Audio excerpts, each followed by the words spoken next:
Haupa, egunon, Mikel Soto naiz, Txarabat argitaletxekoa, gaur aurkezten dugun liburua, langile klasearen gorazarre bat da, eta egon diren borroka txiki eta handien alako mosaiko edo novela kaleidoskopiko bat, ez? Atzera egiten duna, hasten dana Nerbazeroko langileek Euskal Parlamentua baitu zutenean, eta amaitzen dela pixkat etorkizunari begira, eta Euskal Herrian egon diren borroka handita txikien, eta munduan egon diren borroka handita txikien omenaldi izan nahi du. Egunon, eta mila esker, kamaradak eleberria aurkezpen honetara etorri zareten guztioi.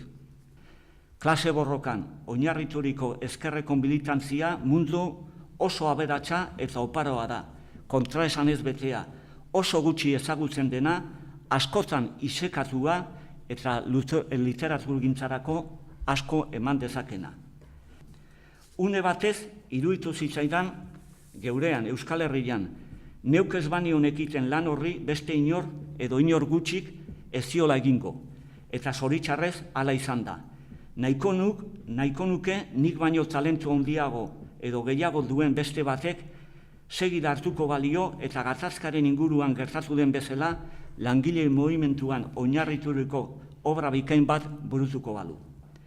Nerbazero eta Euskaldunako gatazkek ematen diote abia puntua eleberriari.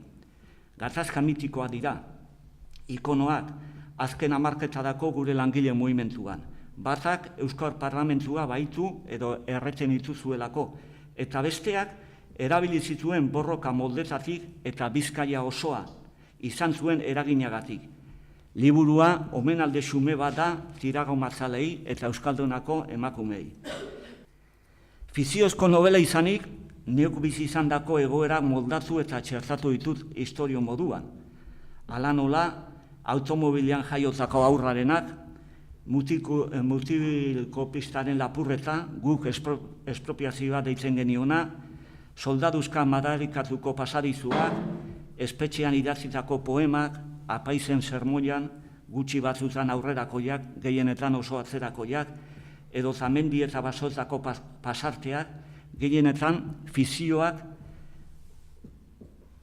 ez baita utxetik sortzen. Novelak une batzutan tonu beltzatzen du. Dena den zerbait azpimarratzerakoan kamaradak eleberria garai zailenetan gauzatureko adiskidetasunari eginiko kantu badela esango nuke. Aitortu behar dut, nik ere askotan botzatzen dudala faltan diktaduraren aurka edo transizioaren lehen urtetan bizi izandako kamaraderia. Liburu honek badu malenkoniatik, nostalgiatik asko. Naiz eta joan presentea bizi dugun indar guztiz. Presentea, oraina, baino utopia zale guztio bezelatxe begira da etorkizunean jarriz.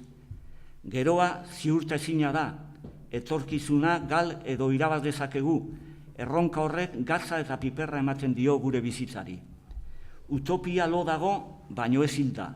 Utopia inoiz ez da hiltzen, ez da saltzen, ez gualestreko kotizatzen. Miseriaren irribarrean dago, esperantzaren Espainetan kulunka, jolasti. Duintasunaren poesia errezitatzen segitzen du, mingorriak Espainiak urratzen dizkionian. Hau esedea, liburuari amaiera ematen diozen hitzak. Eta esperantza horrekin ere bukatzen dut nire disertazioa.